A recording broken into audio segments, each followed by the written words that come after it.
start recording. Hi, my name is Sylvia Yu. I am joined by Mia Kim, a phenomenal author and artist based in Connecticut in the US. She is the author of Me Then, her debut novel. Mia has a master's degree from the Eastman School of Music.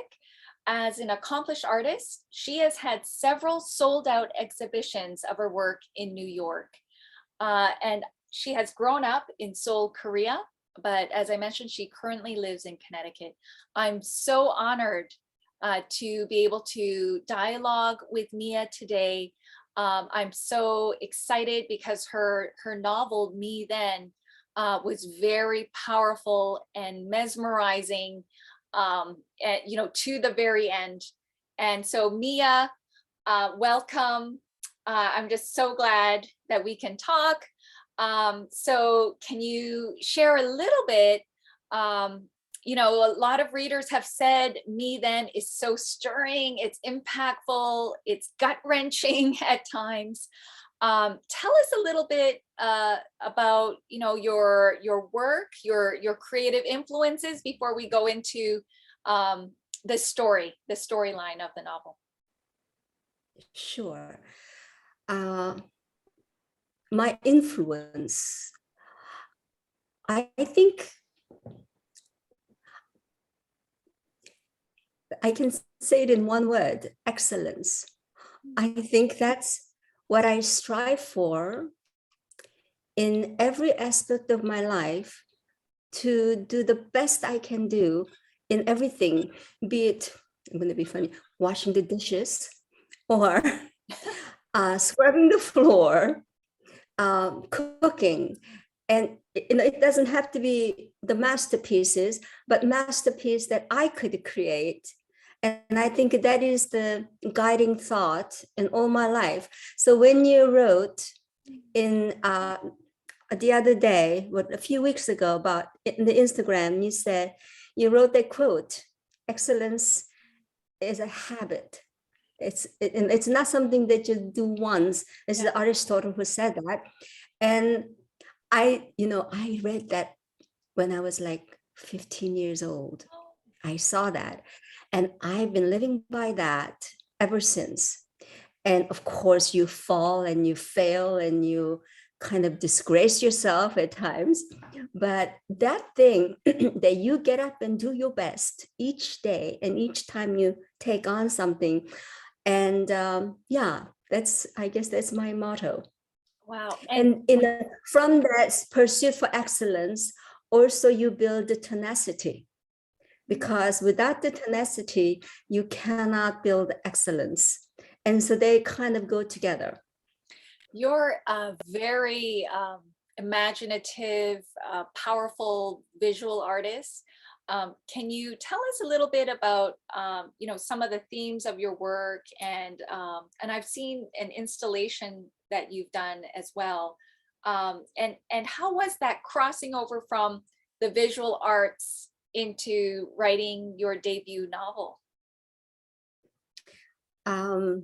When I started to paint, I was struck by actually a couple of abstract artists like Mark Rothko, John Mitchell, Carl Andre. And so when I actually started as an opera singer. Wow. And because my body, yes, and I went to Eastman School of Music to be an opera singer, and my body was so weak that it couldn't do what I wanted it to do. And so at some point in my early 30s or late 20s, I had to give that up. But I really sang, and it got me so much, it gave me the excellence that I was talking about, the discipline to perfect something. And so when I got into visual art, I started to do the figurative work, because there are a lot of, well, I don't know about a lot. There are artists who just said, okay, I'm going to paint, and see some abstract paintings and say, oh, I can do that too. But I really wanted to get to the bottom of it. And then move on to the abstract. So that's why I had to start from the figurative. And of course, the best way to do the figurative is what is close to you, what is really meaningful to you. And really meaningful thing was my mother and interpersonal relationship.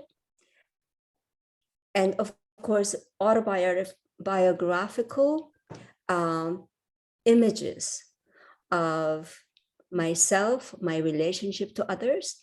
And so that's how my figurative work became very personal. And then only last 10 years, I ventured into doing the abstract.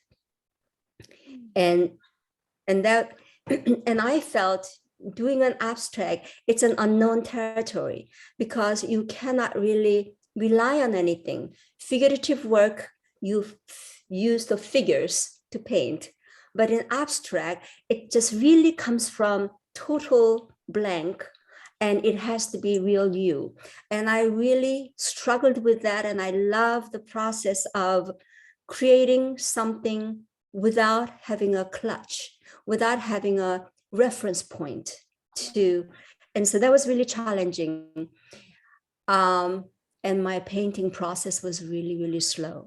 And so people would come to my house, and sometimes I had a few successful exhibitions where everything got sold out, and I missed those paintings because I would never paint again those very heartfelt things. So I began to go around buying back my paintings. And then when I began the abstract, I said, I just will not sell my paintings. It's just too time consuming, emotionally, deeply affecting.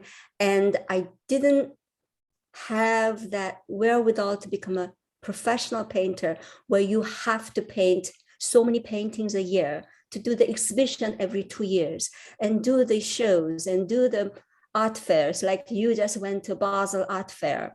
Those are professional artists that they must have some kind of, I'm exaggerating, of course, but as an average, you have to have a quota of a certain amount of output that you have to give. I painted something that I really wanted to keep for myself, that I wanted to see. So my friends would come to dinner and they would admire my paintings and things that I had bought back as well. And they said, why don't you do an exhibition? And I said, these are for me. And they said, oh, you are an elitist. You think other people are too, not good enough to see your paintings. And I said, that's not true at all. But I really wanted, okay, so this is what I'll do. I'll share through writing, because you write one book, and if it's good, as many people as they want can read it. And I don't have to worry about keeping the original. Wow. And that was how I began, as a kind of as a dare. Oh, And then because you put your whole heart into the novel. Really, the details. And so can you give the viewers just a quick summary of the novel, Me Then? Sure. It's a young girl thrown into an unusual life, in the sense that she gets thrown into very difficult circumstances, without knowing who the father is, never met the father. The mother she sees only once a week if she's lucky. And then in a war, it's the post-war Korean War period. And then she's left again by her mother too. And she lives in this environment that is totally a bit hostile, I think is the best way. And then she grows up, and when things gets really untenable for her, and so she finds a way to her mother who left her and went to America. And she does it taking a great risk, because you do not go against your family, and that family is her relatives.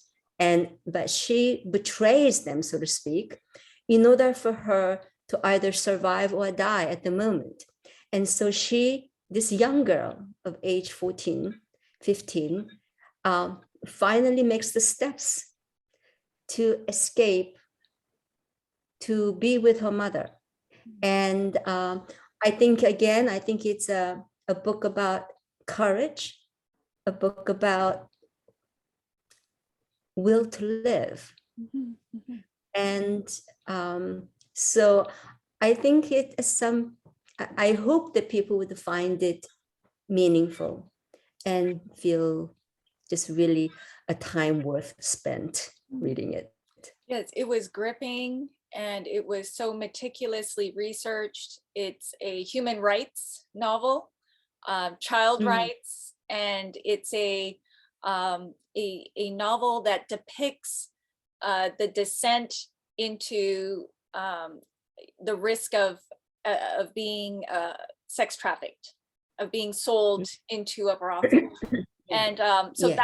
that's what I was so gripped by. And it's very rare to get into the mind of a child like you were able to do so eerily so well.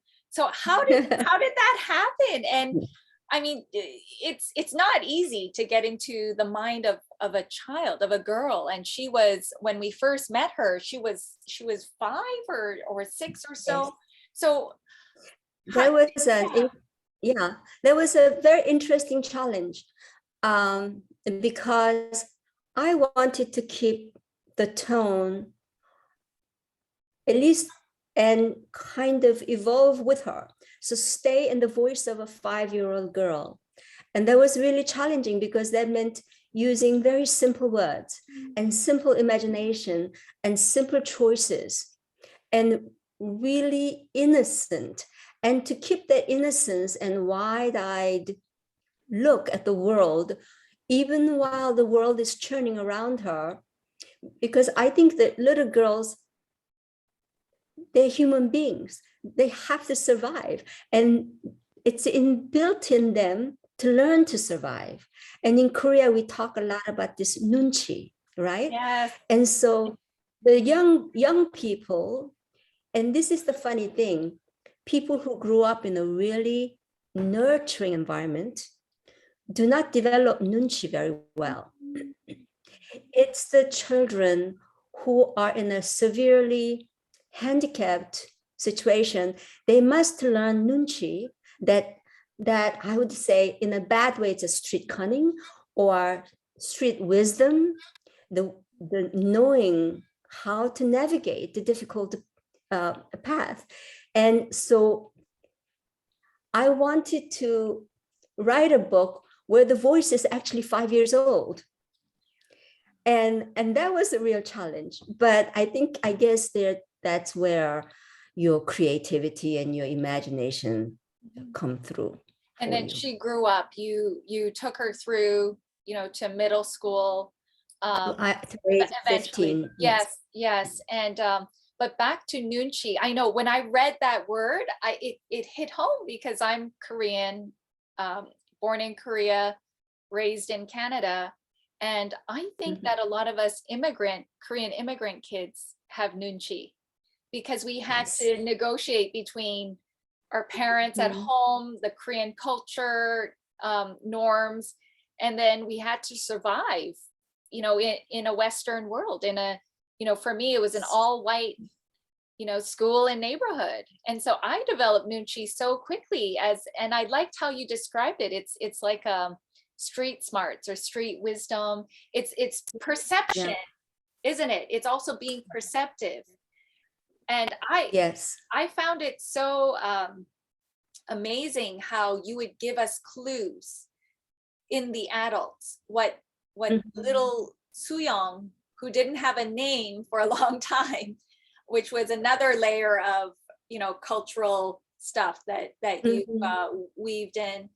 But tell us more about, just, did you outline the book, and And did you know where the book was going, or when you were writing, were you just going along with the story, or did you already map out and outline it?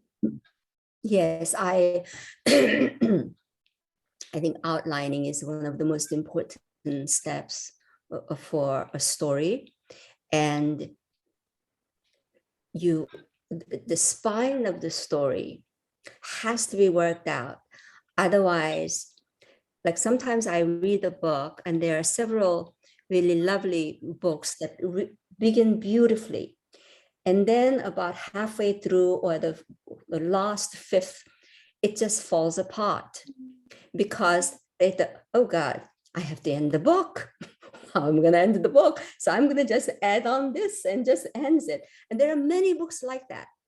And I think it's you're show selling yourself. And if, especially if you're a great, wonderful writer, really think through first and do the outline, do the story arc. What is the climax of this book going to be? And I think you have to have that. Otherwise, you're going to just swim and waste so much time. We're going to waste so much time anyway. And we're going to be rewriting and 1,000 times over. So, give ourselves the gift of spending the time and getting that outline done. Okay, no, that's good. That's good to know for aspiring writers. Who was your creative inspiration for Soo-young and for Me Then? Now then we can go back into memoir versus fiction, because the story is based on my childhood. Oh, yeah. And I thought a person, and I had it difficult every time I read a memoir. Yours was not, because yours was also more journalistic too. And as a journalist, I think you know how to keep to the facts. But most memoirs that I read, with the exception of maybe one or two, I would argue and fight as I read it. I said, no, I don't believe that. No, I don't think it worked that way at that time. Or I don't, you know what I mean? Yes, You're I do. continuously fighting as you're reading, and that's a problem because it gets you away from the story itself. And even mega successful books had problems with their families, because families claims that's not what happened, and lawsuits and on it goes. And so, and memory and memoir, you have to depend on memory, and memory, my God, is so subjective, and it's the last thing that we can remember exactly as it happened. And so, and just because it happened, it doesn't mean it's compelling. And so you have to, I think I chose as a fiction because in a way, I wanted to have the freedom to give the readers the pleasure of following the story rather than being a voyeur, so to speak, and arguing with you at the time, fact checking and so on and so forth. Although I tried to do my very best to do all the research that it took to give her the setting that where it was. Yes, wow. No, the research that you put in was very immense, like down to the decor of the house, the dress. I mean, it was very detailed, down to the, even the setting and neighborhoods. That's a lot of work, and I'll ask you a question related to that in a bit. But I understand about the memoir versus fiction, because when I was writing my memoir, it was hard for me to dig inside myself and to excavate what I was really thinking or feeling, and to go there in an area that I didn't really want to go into, right? Because Yes. I had shut that box so long ago, some childhood things, or even my ex-marriage, ex-husband, things that it was hard for me to go there. And Yeah. I don't feel like I went down deep enough in this one. Mhm. And I feel like Mhm. I have another book in me, and it could be novel, like a fictionalized version as well, because it's just easier to dramatize something, but base it on, your real life experience. And that could be why your novel had such power. It was just so um I was just so moved, and the writing, and just this young girl, like, I've heard others say the same thing, that they had so much compassion for this young girl. So after I you wrote, think yeah, go ahead. I just wanted to say, in the market world, so we are talking about publishing world, it has to be very clear whether this is a fiction or memoir or a documentary or historic novel, or on and on it goes. And I understand that. But at the end of the day, what's important is that what readers get out of it. And I think for me, that is the important thing, that you write as honest truth as you can, but that does not make a story. Yeah. What makes a story is that you must infuse your talent and your imagination and the beauty of words and sentences and the plot of the story and the characters. And I think that's the only thing we can do, that only thing the writers can do. And then let the world take it or don't take it. We just cannot worry about that part. Yes. And that was a big struggle for me. Do you feel like you were able to get your message across, and after you birthed this baby, what was the main message you wanted to convey? I do not know if I got the message across. That would be for the readers to figure out if they did or not. Let me, and as far as I'm going to just to write myself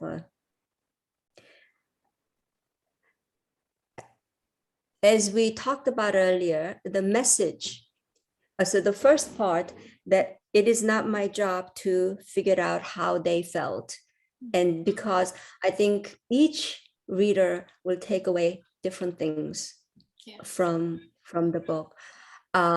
What was the second part of the question? One more Well, time. did you feel like a cathartic release of some kind? When I wrote my book and finished it, and then it went out into the world, I just felt kind of exposed. I felt a little naked. Yes. So I'm wondering, did you have I that? think you are absolutely right. It was very painful. Yeah. But at the same time, through the writing process, you really get to understand who you are, the choices that you make, and that even today, the choices you make is based on your past. And so I began to understand, I know why I am here at this point right now by writing that book. And so in a way, it was very enlightening, but painful, yes, very much so. Wow, it's so inspiring, because you're very accomplished. And so with Soo-young, the book ended with her, and sorry, if this is a spoiler alert, but the book ends at a certain point, and I was hoping to read more of her story. Is that something that you will do? Will you do a part 2 of Me Then? And will you incorporate your own real, like, based on your own life experiences? Yes, I am writing the sequel, so to speak. And if the first book was very intense, like run to the end, how is she going to survive? The second book is going to be, now she's more mature, it's going to be from age 15 and up. And on all the wonderment and the confusion and the love, Oh, the she'll find love. expectation of love. Oh. Yeah, and that is the most important thing, is that will she find that love and security, emotional security, and that cushion from where she could jump from to the world. And so the second book is going to be her continued journey. And more importantly, it's going to be exploration of mother and daughter relationship as well. Wonderful, wonderful. Yeah, no, I look forward to that. And it was very, very compelling. Go ahead. There will be, so the book will be, if the book one was almost a thriller escape to the end, this one will be more savoring and it has a lot more complex character arc-wise, the story arc-wise, and so it will be a more complex and complicated book, but hopefully really entertaining. And Me Then was very gripping, as I said, very mesmerizing. Did you have another novel that you had in mind that was similar? Because what comes to mind is Angela's Ashes, from the yes, story of I read that. Mm-hmm. But did you have another book in mind? Because I can't think of another book written by a Korean author that talks from the first person point of view of a child, and it was just such a I think there was there was the woman, the female writer's name escaped me, but she was now well known in America because she was also another generation above me, and she was a beautiful writer, and some of her writing is about her childhood, very idyllic and absolutely lovely. But I don't think average readers would be exposed to that, unfortunately. There was another book by a Korean female writer who lives in Hawaii, and the name escapes me too. It is about her mother, who was a comfort woman in Korea. Oh, yes, I remember that. Okja Keller. And then the other author, were you thinking of Connie Kang, who wrote the book Land of the Morning Calm? So she also began. I don't know that book. She also began the book from when she was young, and then it progressed. Yeah, she passed away from cancer a few years ago. She was long ago my journalism mentor. Many years ago. Really? Yeah, and she went I will have to read that. You must. She overcame so much hardship, and she found great success. She didn't find love. She was divorced, ultimately died, single, but she had such an interesting, vibrant life. And but anyway, it just, what I'm trying to say is your book is, I think it's the only one that I can think of. It's in a class of its own, and it really depicts the horror of the vulnerability of young girls who could be sold into sex trafficking. And so I can, frame it in that way when I promote it. Yeah, you will understand why that our private conversation about your book is that when I was reading the Okja about mother, I just began to cry. Yeah. From the first page on, it just moved me so much, and I didn't finish it. I couldn't go through with it because I thought by the time I finished this one, I had no voice left. My friend said the same thing about pachinko. the TV series and the Mm, book as well. She said she mm, can't read it, she can't watch it. I also felt like I felt nervous reading your book as well, but your book is very beautifully, elegantly written. And so I want to encourage you to pick it up and read Me Then. But there's something, I think it's a cultural thing. I think is it Han, where we just feel it, even though we were never comfort women, but it's such a, we're Korean women. We get it immediately, we understand and we care. mm. So that's how I felt I about your think book.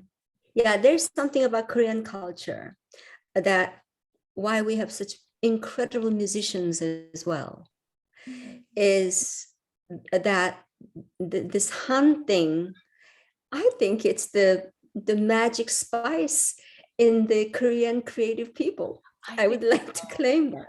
I And it's a agree. gift. I agree. I Mhm. agree. As long as we're not like holding it in and it becomes too bitter, and as long as we're Yeah. not bitter lemons. But I Yeah. agree. I think it's why K dramas, Korean dramas do so well, right? It's Yes. because Yes. we're in touch with our emotions, and when we feel deeply.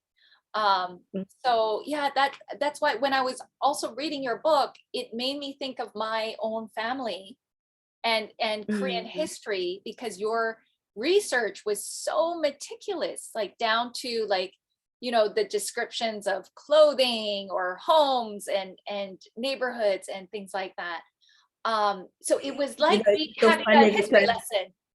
Yeah, go ahead. yes, when I was doing the research, I could not find some of the information in Google. So I had to rely on my dear goddaughter, Tusan, and I would be texting her, so, could you please find out in Korean for me? And then she will just go around, I think it's called never.com. Yes, Does yes.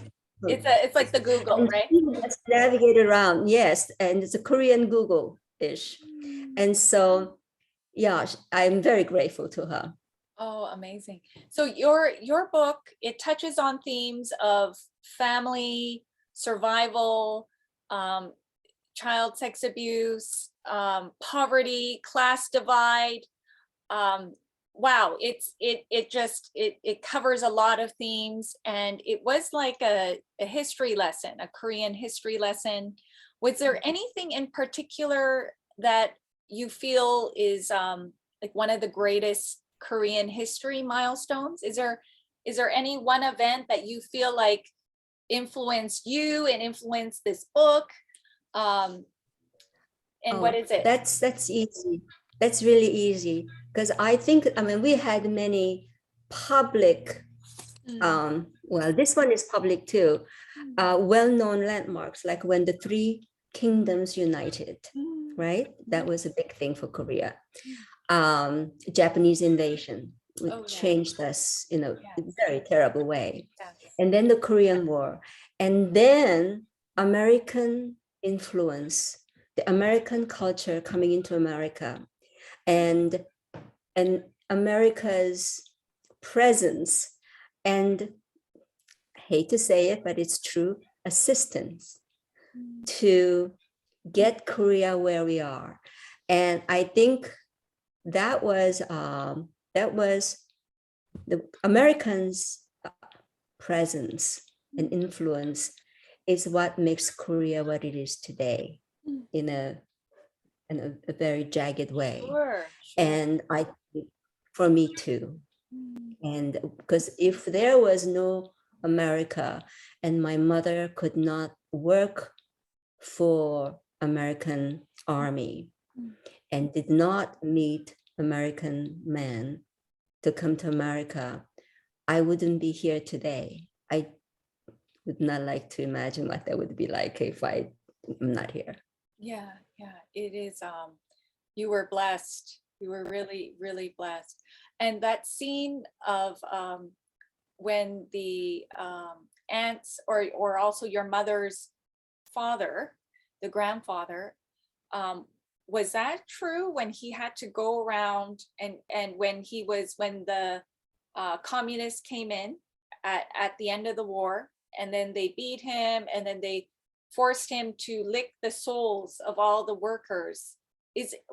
Did you get that from another story, or is that, I mean, that just, No, it's it's so saying heartbreaking. it's a story. It's a story from my imagination. Oh, okay. But I imagine it probably happened. Something quite similar, right? I'm oh, probably worse. Oh yeah. Probably worse. Yes.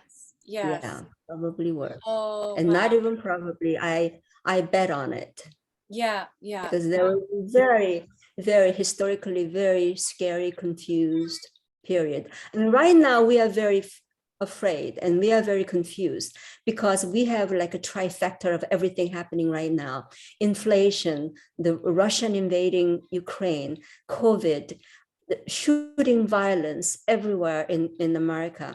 And we feel confused, but this is nothing.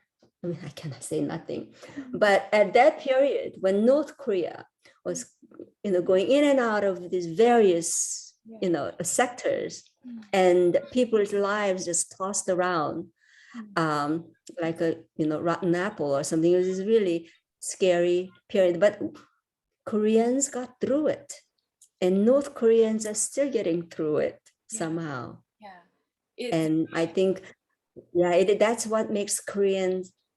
Of course, there are other countries who have a similar strife and difficulties as Koreans did, but a tiny country that is Korea, and somehow they go on, continue on. yeah, no, so I marveled at the way you were able to capture the transition, right? Where the Americanization, the westernization of Korea, the transition in Soo-young's life, right? Because she was going to soon transition out. And yeah, just it's the pockets of history. I just thought, wow, it was just so naturally woven in. Like you shared bits about, this is what the collaborators, the Koreans who worked with the Japanese, how they prospered and yet they were despised. I mean, it was just, there was just so much subtle information. And then I may be saying it wrong. Is it oi Jungbu, where mash? Yes. Yeah, where mash. Ujeongbu. Yeah, oi Jungbu. So I grew up watching mash, and I remember feeling kind of cringy at some of the stereotypes, but at the same time feeling proud that, oh, Korea's on TV. But yeah, I just thought it was so fascinating, and that's amazing how you had to depend on a goddaughter to do the research. And did you go back to Korea to go back to the places where you lived to do some of the research, or was it all in your imagination? No, they were all gone. They were all gone. They were all completely gone.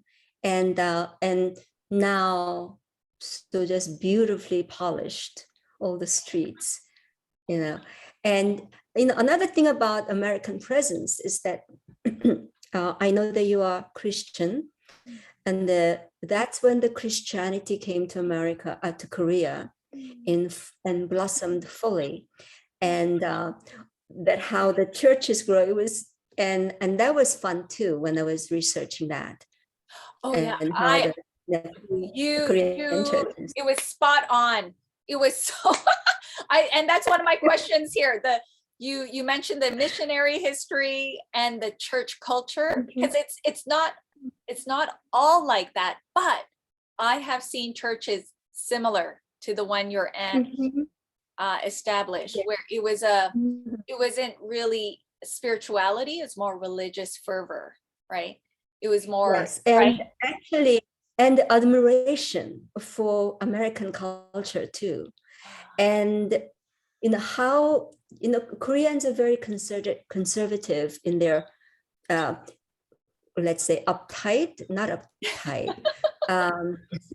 How do you say it? But when they went to church, it was an embracing, and they had the freedom to act like Americans, which means, I mean, it can be superficial, but for them, it's really freeing. And it was a wonderful thing to watch.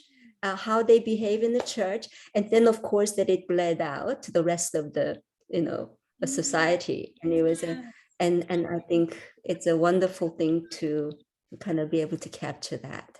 Yeah, I've heard some people, some second generation Koreans, and I think they had read some academic work as well, but there's something about the Korean character that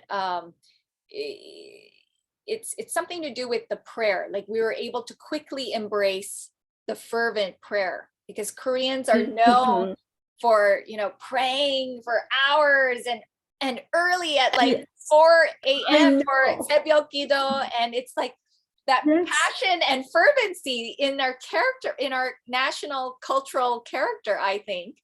And Yes. right?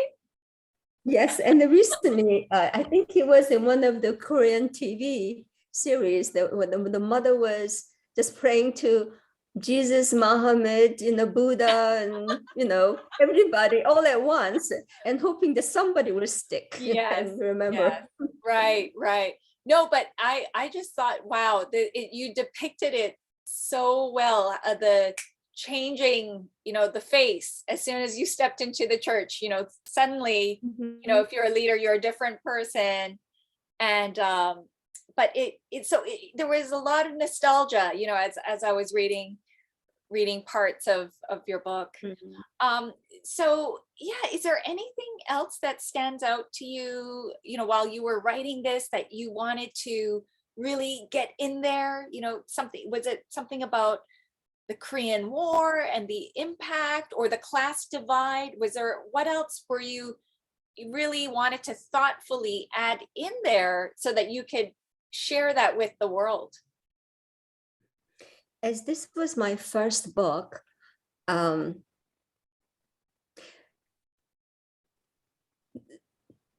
only thing that it made sense to me was to support Soo Young's journey. And so in order to make her journey to be meaningful to the reader, I had to add all the qualities and the environment to give her the authenticity. And that's all I went for. It was just complete exercise in getting her to be as authentic and as compelling creature as possible. And I wasn't really thinking about my story. I was using me as a kind of a platform to create this aunt character who is so complex, and Soo Young, who is really tenaciously going after survival. And so that was my thing. And then all the other elements, that it happened to be post-Korean War, it happened to be she didn't have a father, and the mother left her, and she begins to have this incredible the more you think about something and it's not tenable, it's not seeable, bigger it gets. And so she almost makes her mother as some kind of god, some kind of goddess who will protect her and long for her. And so, yeah, as long as my story was moving, anything she needed, I basically gave her and did the research for her. So yeah, with Soo Young, what I was struck by, and I think that a lot of children might be this way, she didn't understand and she couldn't perceive that she was in bad shape, that she was probably very skinny, and right. And then when she, even in that last bus ride with Aunt, she still wanted to put her head on Aunt's shoulder, and I was thinking, oh my goodness, get away from that lady. And why did that Aunt go to the airport? Like, I was like screaming, I'm like, but you had to set it up for the showdown. And but it's that it was so compelling the way because it was human, and Yeah. Aunt was good and bad. There was good and bad. And then you got us to empathize with her, that she had suffered so much with the loss of her dad. That was so traumatic. and then even in her loveless marriage, right? Yeah. The thing is, the child needs, it's like a Stockholm syndrome. It is a Stockholm syndrome. Yes, I So wonder. as she is planning her escape, she feels attached. And I think that is the real truth. Even as she hates the kidnapper or the holder, she, part of her is attached to that kidnapper or because otherwise it is like her divided self. Of And course. it is also her survival self. Yes. Because until she gets into that plane, Yeah. she doesn't know that actually she is going to escape, because that itself is a tremendous kind of a fantasy that she will actually get on a plane when she hasn't even gone on a train or never seen the water or, you know, so her aunt is all she knows. And so I felt, yeah, and I felt the same way about my aunt. As much, I didn't even dare to hate her because that's all you know. And the hate does not come to you really until afterwards. Like post-traumatic syndrome is called the post-traumatic syndrome, not as, you know, and so you do not know to hate until afterwards.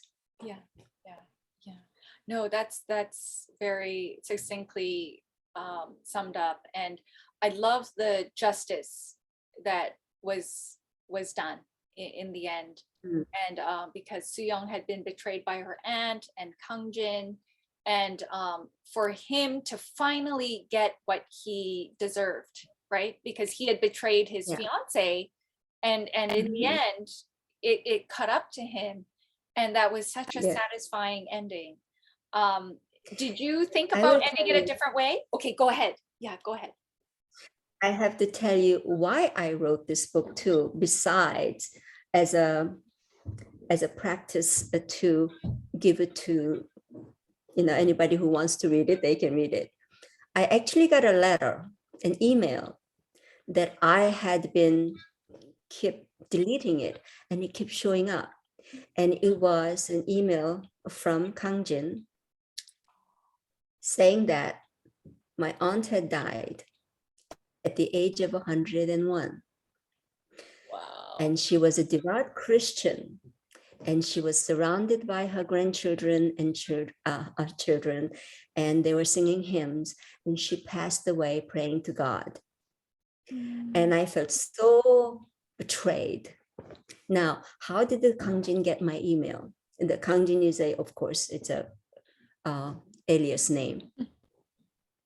My mother had given it to him. And so I felt so betrayed that she would die. It's like a godfather dying in a garden, remember? Playing with her, with his grandchild. So my aunt dies in a bed peacefully. And I just thought that was so unfair, so unfair. And that was a part of the instigator for writing this book. But I imagine she must have been tortured inside. No, she wasn't. Really? I don't think so. I wonder, really? Unless she just has no emotion, no heart. I just can't imagine. I think she really was doing her absolute best. And thank God that she did not have to, I think she was really thinking of doing the very best for her family. Because that's what she was there for. So did she end up living in poverty for the rest of her life? Your real aunt? Not. No? Okay. No. No, they they became quite successful, all of them. And that's why I thought it was just so unfair. And Yeah, no, I understand, Mia. I understand. Um, wow. But I do think that there is like a reaping of what someone sows in life.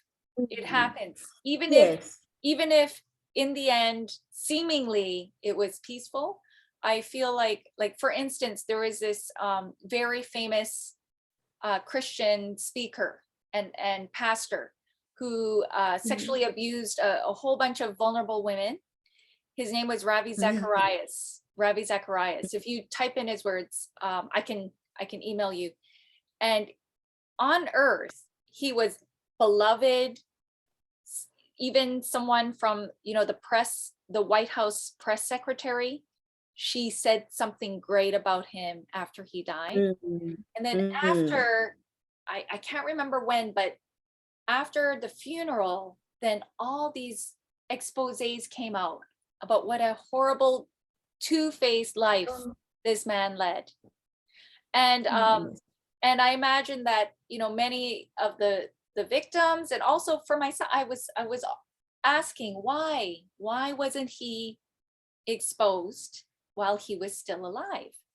But he had Mhm. cancer, and he died rather young. Like I think he was only in his 70s. And Mhm. and so we'll never know how tortured he must have been inside to keep up that Mhm. facade. And Mhm. yeah, so we just that is something we'll never know. And Yeah.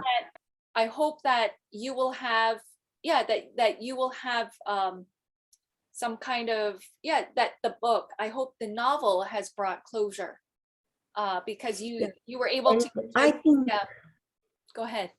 in the end, in the end, it's not for us to judge. And judging and hating is so consuming and It is. exhausting. Yeah. And so, as someone very crassly said, the best revenge is that you live well.